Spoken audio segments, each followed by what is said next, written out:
नमस्कार दोस्तों, क्या आपने हमारी सीरीज का एपिसोड 1 देखा जिसमें हमने बताया था कि ब्रह्मा जी जैसे सृष्टि के रचयिता को भी अहंकार कैसे छोड़ना पड़ा। वो ज्ञान जो कहता है कि मैं और परमात्मा एक ही हैं, वह केवल किताबी ज्ञान नहीं बल्कि वास्तविकता है। यह वो अनुभव है जो आज भी दुखों की डोर को जड़ से काट सकता है। मैं अंकुर सक्सेना अंकुर अराइज के इस सीरीज अद्वैत भीतर की शांति के दूसरे एपिसोड में अद्वैत के परम ज्ञान को और गहराई से छूने वाले हैं। पहले एपिसोड में हमने ब्रह्मा जी की स्तुति से अद्वैत के मूल ज्ञान को समझा था। आज हम उसकी जड़ तक जाएंगे, जहां से सारी सृष्टि शुरू हुई है और जहां केवल शुद्ध चैतन्य था और कुछ भी नहीं। दोस्तों, आज हम बात करेंगे उस एक की जो सृष्टि से पहले था, जिसे ऋग्वेद में तदेकम कहा गया है। सोचिए, उस समय ना तो सत था और न असत, न दिन था न रात, न मृत्यु थी और न अमृत्यु, न हवा थी न आकाश। फिर भी वह एक अपनी शक्ति से श्वास ले रहा था। वो श्वास कोई हवा नहीं थी, वह था उस शुद्ध चैतन्य का अपना प्रकाश। वो खुद से जन्मा, खुद पर निर्भर, और उसमें कोई दूसरा था ही नहीं, कोई विकल्प नहीं, कोई द्वैत नहीं। तो वो चैतन्य क्या था? ये वो जागरूकता थी जो आज भी आपके भीतर है। वो आवाज जो कहती है मैं हूं। वो रोशनी जो हर विचार, हर भावना और हर अनुभव को दिखाती है, लेकिन खुद कभी नहीं बदलती। वो जागृत अवस्था में भी है, सपने में भी है और गहरी नींद में भी है। नींद में कुछ भी नहीं दिखता, फिर भी सुबह उठकर आप कहते हो कि मैं अच्छी नींद सोया। इसलिए जो मुझे ये जागृति देता है कि मेरी नींद अच्छी थी, वही चैतन्य है, वही ब्रह्म है और वही हमारा असली स्वरूप है।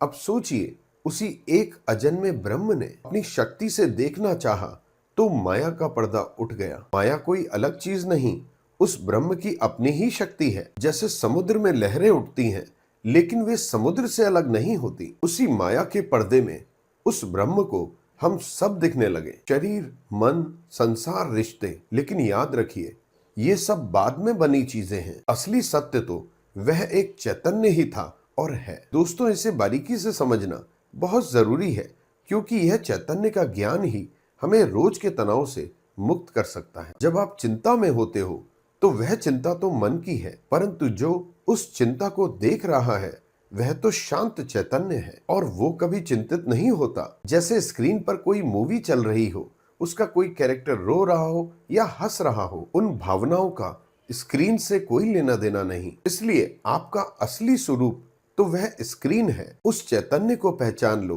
तो सारी फिल्म का असर खत्म। एक और गहरा रहस्य समझिए, चैतन्य तो एक ही है, परंतु अनेकों विद्वान उसको अलग अलग नाम से पुकारते हैं। कोई इंद्र, कोई अग्नि, कोई विष्णु और कोई शिव, लेकिन असल में सब एक ही हैं। जैसे समुद्र की हजारों लहरें एक दूसरे से अलग दिखती हैं, कोई ऊंची तो कोई नीची, लेकिन हर लहर समुद्र का ही हिस्सा है, कोई भी समुद्र से अलग नहीं। ठीक वैसे ही हम सब और ये सारा जगत ब्रह्म रूपी समुद्र की लहरों के ही समान है। जब हमारी आंखें खुलती हैं तो सारे नाम मिट जाते हैं और रह जाता है केवल वह शुद्ध चैतन्य। कल्पना कीजिए, एक पेड़ पर दो पक्षी बैठे हैं। उनमें से एक पक्षी फल खा रहा है। उसे कभी मीठा फल मिलता है तो सुख होता है और कभी कड़वा फल मिलता है तो दुख होता है। वो कभी रोता है तो कभी खुश भी होता है। वह पक्षी कोई और नहीं, वे हम हैं, साधारण जीव। हम संसार के फलों में फंसकर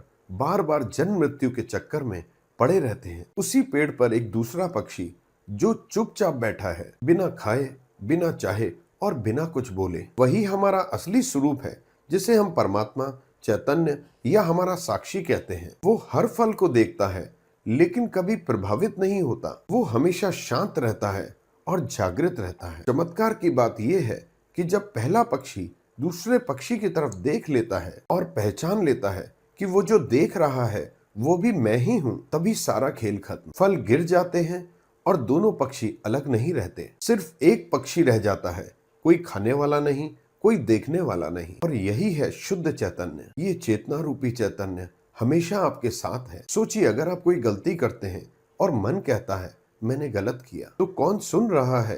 वह आवाज आपका चैतन्य। जब आपका कोई काम बनता है, आपको खुशी होती है, तो आप कहते हो कि मैं बहुत खुश हूं। तो आपकी यह आवाज कौन सुन रहा है? वही चैतन्य। ये चैतन्य कभी जन्म नहीं लेता और ना ही कभी मरता है। यह वह ज्योति है जो शरीर के अंदर भी है और बाहर भी। यह वह प्रकाश है जो मनुष्य को अंधेरे में भी दिखा देता है। इसलिए अद्वैत कहता है ब्रह्म सत्य है और जगत मिथ्या। ब्रह्म जो सच्चित आनंद है वह कभी नहीं बदलता। सत्य यानी हमेशा रहने वाला। चित्त माने जागरूकता जो सब कुछ जानती है। आनंद मतलब वह खुशी जो बिना किसी वजह के है। खुशियां जो हम बाहर ढूंढते फिरते हैं, पैसों में, रिश्तों में, कामयाबी में, लेकिन असली आनंद तो हमारे भीतर ही है। और जब हम उसे पहचान लेते हैं तो बाहर की तलाश खत्म हो जाती है। श्रीमद् भागवत पुराण में एक बार शुकदेव जी ने राजा परीक्षित को समझाते हुए कहा, हे परीक्षित, हर प्राणी सबसे ज्यादा प्रेम अपनी आत्मा से करता है। हमें बच्चे, धन, घर आदि अच्छे लगते हैं क्योंकि वे हमारी आत्मा को सुख देते हैं। शरीर को भी हम इतना प्यार करते हैं क्योंकि वह हमारी आत्मा का घर है। लेकिन जब जीव को ज्ञान हो जाता है, उसे पता चलता है कि ये शरीर मैं नहीं हूँ, अपितु ये मेरा है और आत्मा तो चैतन्य है, इस शरीर से अलग, और जो कभी बूढ़ी नहीं होती। इसलिए भले ही शरीर कितना भी बूढ़ा हो जाए, मनुष्य के भीतर से जीने की चाह बनी रहती है, क्योंकि असली प्रेम उस शरीर से नहीं, अविनाशी चैतन्य से है जो उस शरीर के भीतर है। और वही चैतन्य साक्षात ब्रह्म। यही अद्वैत का पूरा सार है कि हम कभी दो थे ही नहीं, हम हमेशा एक ही चैतन्य थे। बस अज्ञान की वजह से हमने खुद को अलग मान लिया है। जैसे सपने में हम राजा बन जाते हैं, बड़ी बड़ी लड़ाइयां जीत लेते हैं,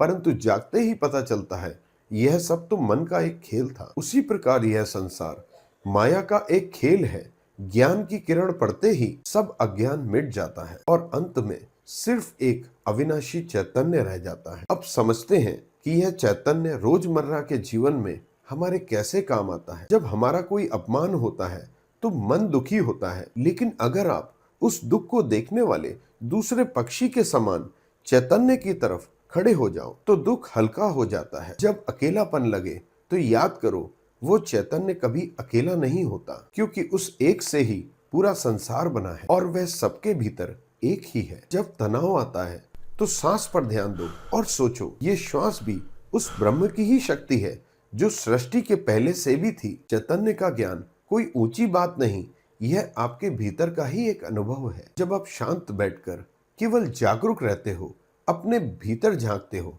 तभी आपको चैतन्य का अनुभव होता है और पता चलता है मैं वही हूं जिसे मैं ढूंढ रहा था। दोस्तों, अगर आपको हमारा यह एपिसोड अच्छा लगा हो तो कमेंट में अवश्य लिखें। अगले एपिसोड में हम और भी गहरे रहस्य खोलेंगे। चैनल को लाइक करें, शेयर करें और सब्सक्राइब करें उन दोस्तों के साथ जो आजकल शांति की तलाश में भटक रहे हैं। नमस्कार।